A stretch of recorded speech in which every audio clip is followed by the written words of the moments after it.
Please, I'm called Maslin, a student at Sunyani Polytechnic.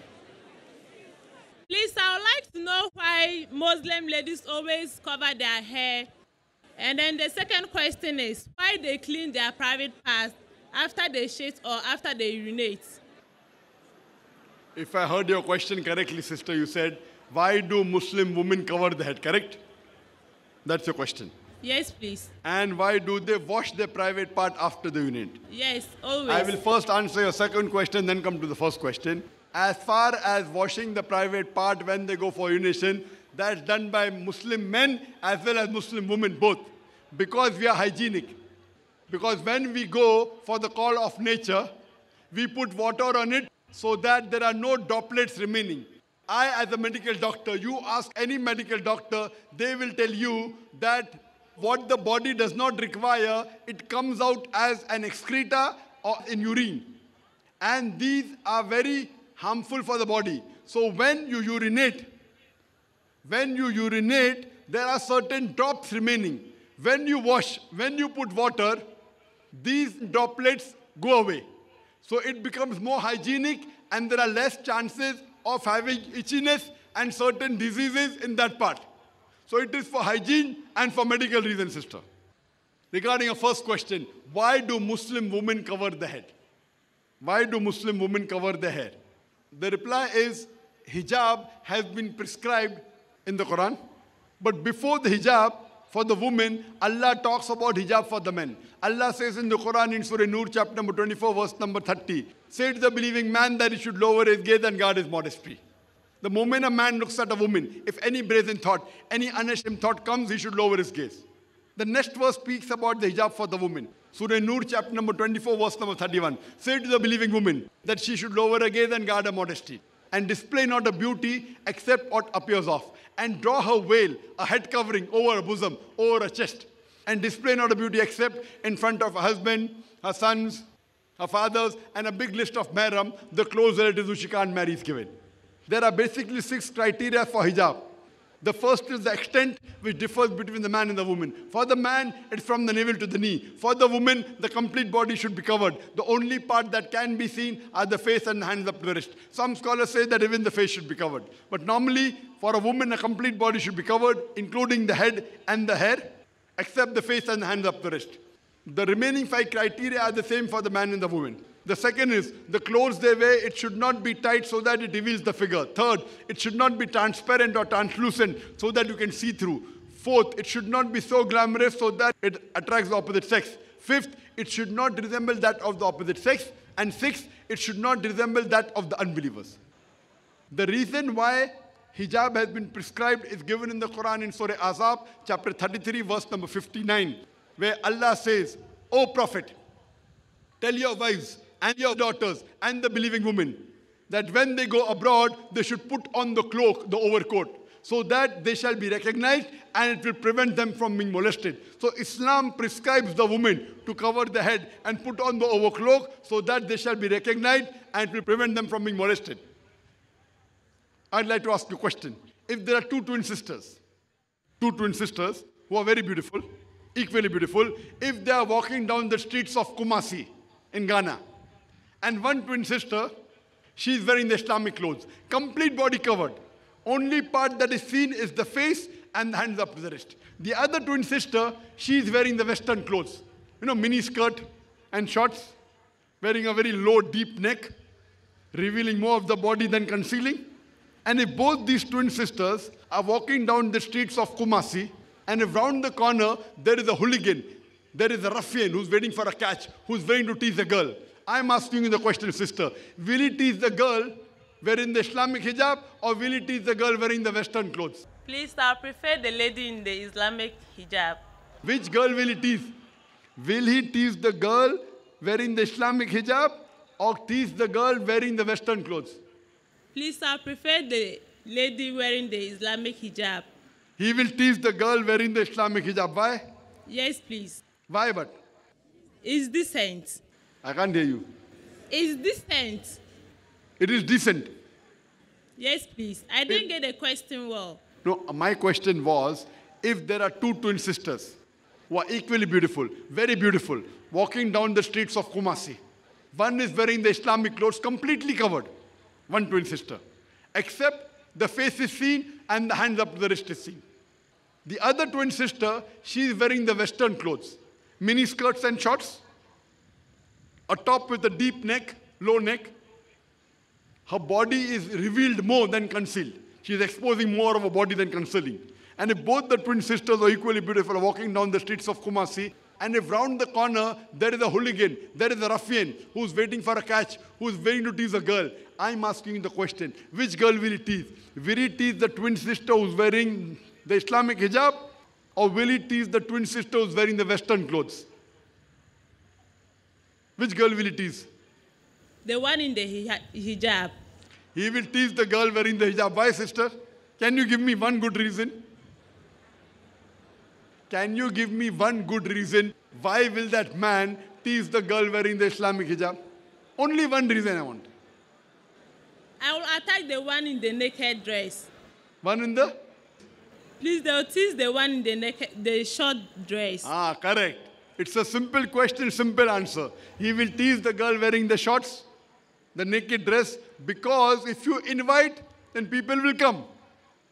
That's the reason, not only in the Quran, not only in Islam, even in Christianity, it is mentioned. Sister, are you a Christian? Yes, please.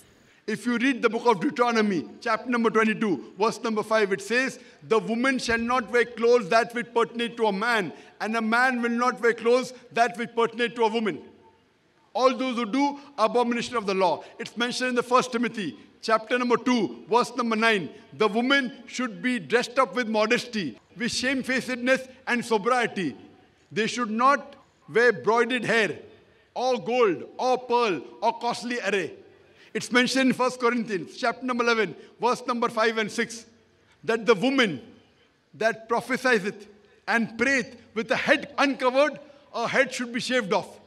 The Bible says in 1 Corinthians, chapter number 11, verse number 5 to 6, the woman that prays with the head uncovered, her head should be shaved off. Bible is more strict even than the Quran. Nowhere does the Quran say, nowhere does the hadith of Prophet say that if a woman does not cover her head should be shaved off. The Bible is more strict. Have you seen the photograph of Mother Mary? Have you seen the photograph of Mother Mary? Yes, please. Is her head covered or not? Covered. Why? For modesty. When you go to church, when you see the nuns cover the head or not? Yes or no? They do cover their head. They cover. Why? Because Bible says that. So what Quran says, the same thing is mentioned in the Bible. For modesty, you have to wear the hijab. If you don't wear the hijab, there are chances that you shall be molested. There are chances you shall be raped. In Islam, if any man, after these rules and regulation has been done, rapes a woman, he gets capital punishment, death penalty. Many people say death penalty is a barbaric law, is a ruthless way of life. Do you know in America, the maximum number of rapes that take place in any country in the world, it's in America. According to the 2008 statistics of the National Survey of the Crime Victimization, 203,830 cases of rape took place and 16% were reported. That means every day, 3,590 cases of rape took place. Every 25 seconds, one rape is taking place in America. You know, I'm giving this talk since the past 2 hours. Already more than 200 rapes may have taken place since the time I'm giving a talk here.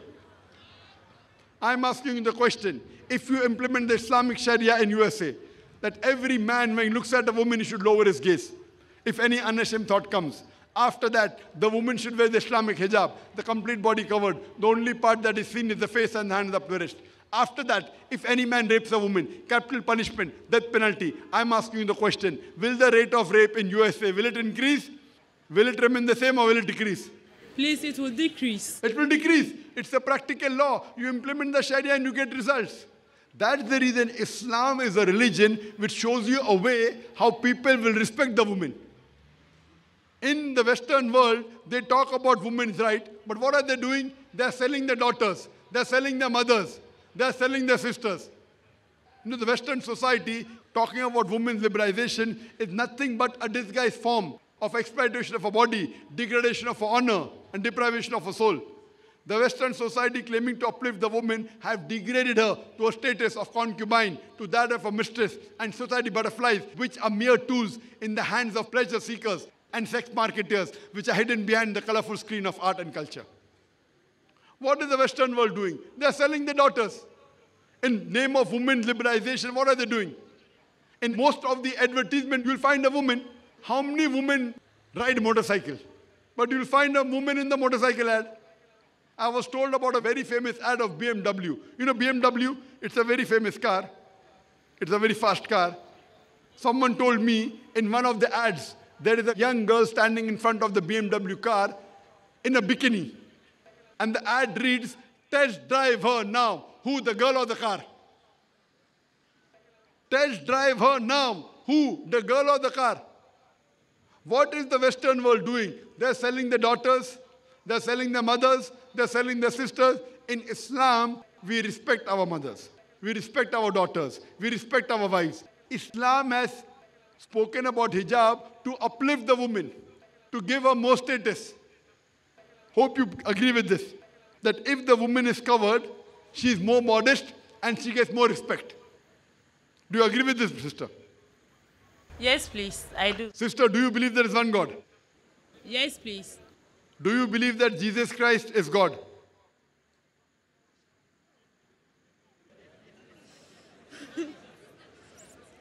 Do you believe Jesus Christ is God? Yes, I do. You believe? Yes, please.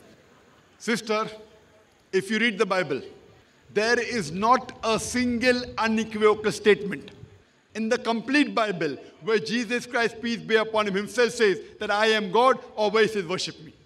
If any Christian, including you, can point out a single unequivocal statement in the complete Bible where Jesus Christ, peace be upon him, himself says, I am God, or where he says, worship me, I, Dr. Zakir Naik, am ready to accept Christianity now. I am not speaking on behalf of my other Muslim brothers and sisters. I am ready to put my head on the guillotine. In fact, if you read the Bible, Jesus Christ, peace be upon him, said, it's mentioned in the Gospel of John, chapter number 14, verse number 28. Jesus Christ, peace be upon him, said, my Father is greater than I. Gospel of John, chapter number 10, verse number 29. My Father is greater than all. Gospel of Matthew, chapter number 12, verse number 28. I cast out devil with the Spirit of God.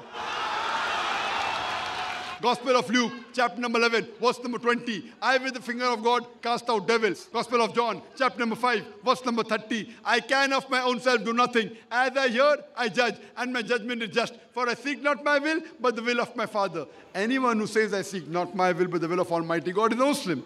Jesus Christ, peace be upon him, was a Muslim. He never claimed divinity. It's clearly mentioned in the book of Acts, chapter number 2, verse number 22.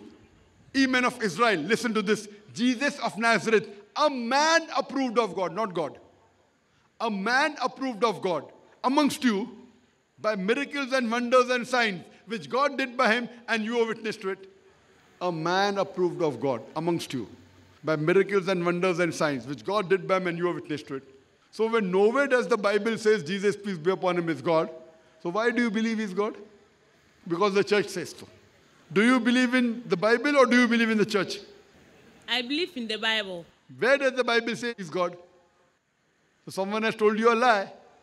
So now when you have come to know the truth, nowhere did Jesus say that he's God, peace be upon him. I have given you so many quotations. So yet do you believe he's God? See, the brother who came earlier, he got convinced. He's seen my cassettes. He's seen my lectures. I'm asking you, yet do you believe Jesus is God? According to the Bible, Jesus Christ came to die for our sins and was crucified. Sister, you said Jesus Christ, peace be upon him, came to die for a sin and he was crucified. Yes. I told you earlier, sister, just before you, I proved that according to the Bible, Jesus Christ, peace be upon him, did not die on the cross. I told in the earlier answer. Did you listen to my answer, sister? Did you listen to my earlier answer? Please, I didn't hear you all. I quoted to you Gospel of Matthew, chapter number 12, verse number 40. That Jesus Christ, peace be upon him, said, as Jonah was 3 days and 3 nights in the belly of the fish, so shall the Son of Man be 3 days and 3 nights in the heart of the earth. And we know Jonah was alive, correct? Jonah was alive in the belly of the fish. So even Jesus Christ was alive, that means he did not die on the cross. Please, I'll be happy if you can please explain to me how Jesus Christ died. You are asking me to explain how Jesus Christ died. Jesus Christ, peace be upon him, did not die. So how can I explain to you died? As I told you, Jesus Christ, peace be upon him, says that as Jonah, you know Prophet Jonah? As Prophet Jonah was 3 days and 3 nights in the belly of the fish, so shall the Son of Man be 3 days and 3 nights in the heart of the earth. When Jonah was thrown overboard, was he dead or alive? Sister was alive. In the belly of the fish, was he dead or alive? Alive. Alive. When the fish vomits out Jonah, was he dead or alive? Alive. Alive, alive, alive. Miracle of a miracle of a miracle. Now when Jesus Christ, peace be upon him, was taken down from the cross and put in the sepulchre, in the tomb, was he dead or alive? Please, the question again. Jesus Christ, peace be upon him, says, as Jonah was 3 days and 3 nights in the belly of the fish, so shall the Son of Man be 3 days and 3 nights in the heart of the earth. You told me Jonah was alive, correct? In the belly of the fish. Jesus Christ, after he was brought down from the cross, he was put in the sepulchre, in the heart of the earth. When he was put in the sepulchre in the heart of the earth, was he dead or alive? Alive. Alive. That means he did not die. So if he did not die, how can you say that Jesus Christ died for our sins? It's mentioned in the book of Ezekiel, chapter number 18, verse number 20. The soul that sins shall die. The father shall not bear the iniquity of the son, neither the son shall bear the iniquity of the father. The righteousness of the righteous shall be upon him. The wickedness of the wicked shall be upon him. But if the wicked turns and come back, he shall not die. So sin cannot be inherited according to the Bible. One human being cannot die for the sins of the other human being. Correct? So Jesus Christ, peace be upon him, did not die. So now do you believe that he is a prophet of God? There is no place in the Bible where Jesus Christ, peace be upon him, unequivocally says that he is God. Now do you believe that he is not God? Sister? I'm convinced. You're confused. I'm convinced. You're convinced, mashallah. So you're convinced Jesus is not God? Yes, please. Do you believe he's messenger of God? I believe in messenger of God. Mashallah. Do you believe Prophet Muhammad is the messenger of God? Yes, please. That means you're a Muslim. Would you like to say it in Arabic? If anyone who believes that there is no one worthy of worship except one true God, Allah, and Prophet Muhammad is the messenger of Allah, that means you're a Muslim. Would you like to say it in Arabic? Yes, please. Is anyone forcing you to become a Muslim? Is someone forcing you? No. Are you doing out of your own free will? Yes. Is anyone giving you money? No one is giving me money. Okay. I'll say it in Arabic and you repeat it. Ashhadu Ashhadu Allah Allah ilaha ilaha illallah illallah wa ashhadu mashhadu anna Allah Muhammadan Muhammadun abduhu abduhu wa rasuluhu.